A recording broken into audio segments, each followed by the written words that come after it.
Calvin Ridley suspended for the entire 2022 season at least for betting on NFL games, plus Woody Johnson looking to buy Chelsea FC. What does this mean for the New York Jets? Let's discuss it.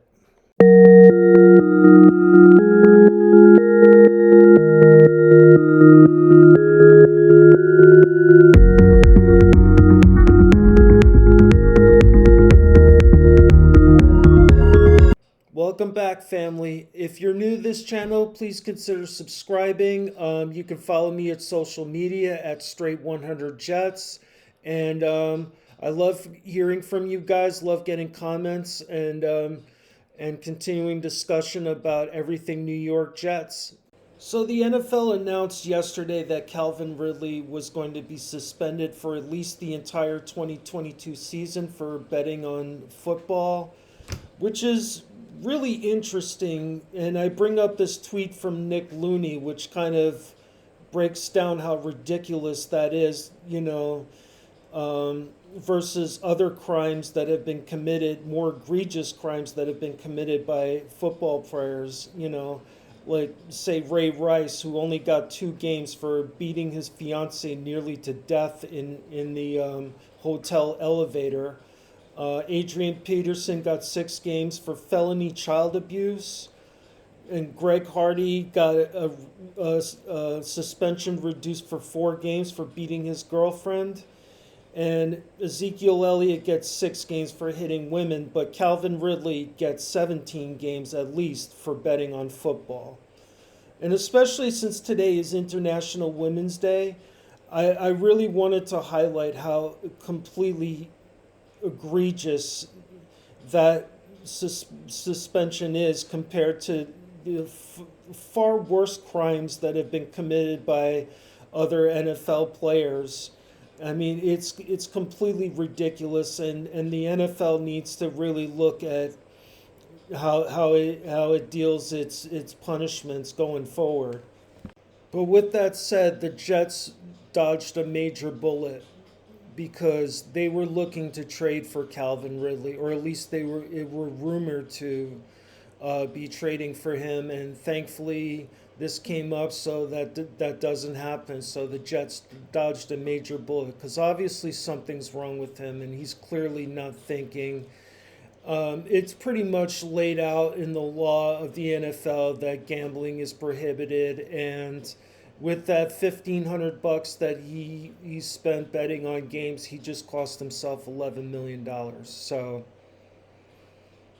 I mean, what are you gonna do? But obviously, there's something wrong with him. I mean, obviously he dropped out of the Falcons in the middle of the 2021 season to focus on his mental health. Obviously, he's not right if he's making poor decisions like gambling on football, when it's pretty much clear as day that you're not allowed to bet on sports if you're a part of the NFL. So, in my opinion, the Jets dodged a major bullet for not trading for this guy. So with Ridley off the table now, the Jets' options are becoming more limited, especially with the top receivers in free agency being franchise tagged, and tight ends also. Dalton Schultz, Mike Gesicki have been franchised. Chris Godwin's about to be franchised. So that pretty much leaves Amari Cooper and Allen Robinson as the 2 top targets in free agency at wide receiver. And there's going to be a lot of competition for those 2 players.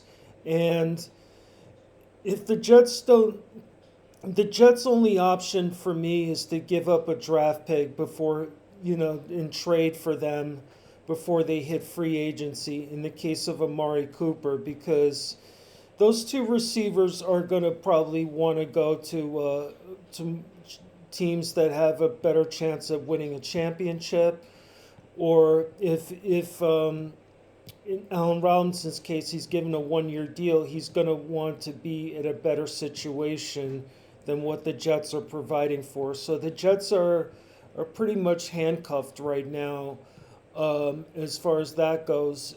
So they might have to end up using the 10th overall pick to pick a receiver, whether it be Garrett Wilson or Traylon Burks or Chris Olave.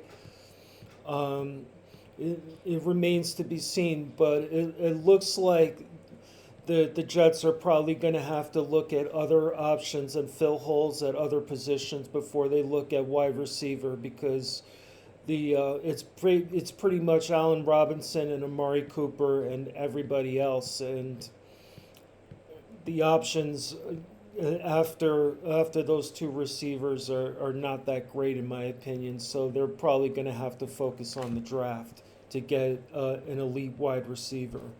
So in other news, ESPN and Adam Schefter has reported that New York Jets owner Woody Johnson is looking to purchase the Chelsea Football Club from disgraced Russian oligarch Roman Abramovich, who has ties with the Putin regime and is facing sanctions from the UK. So he's looking to sell Chelsea FC, and Woody's interested in buying it.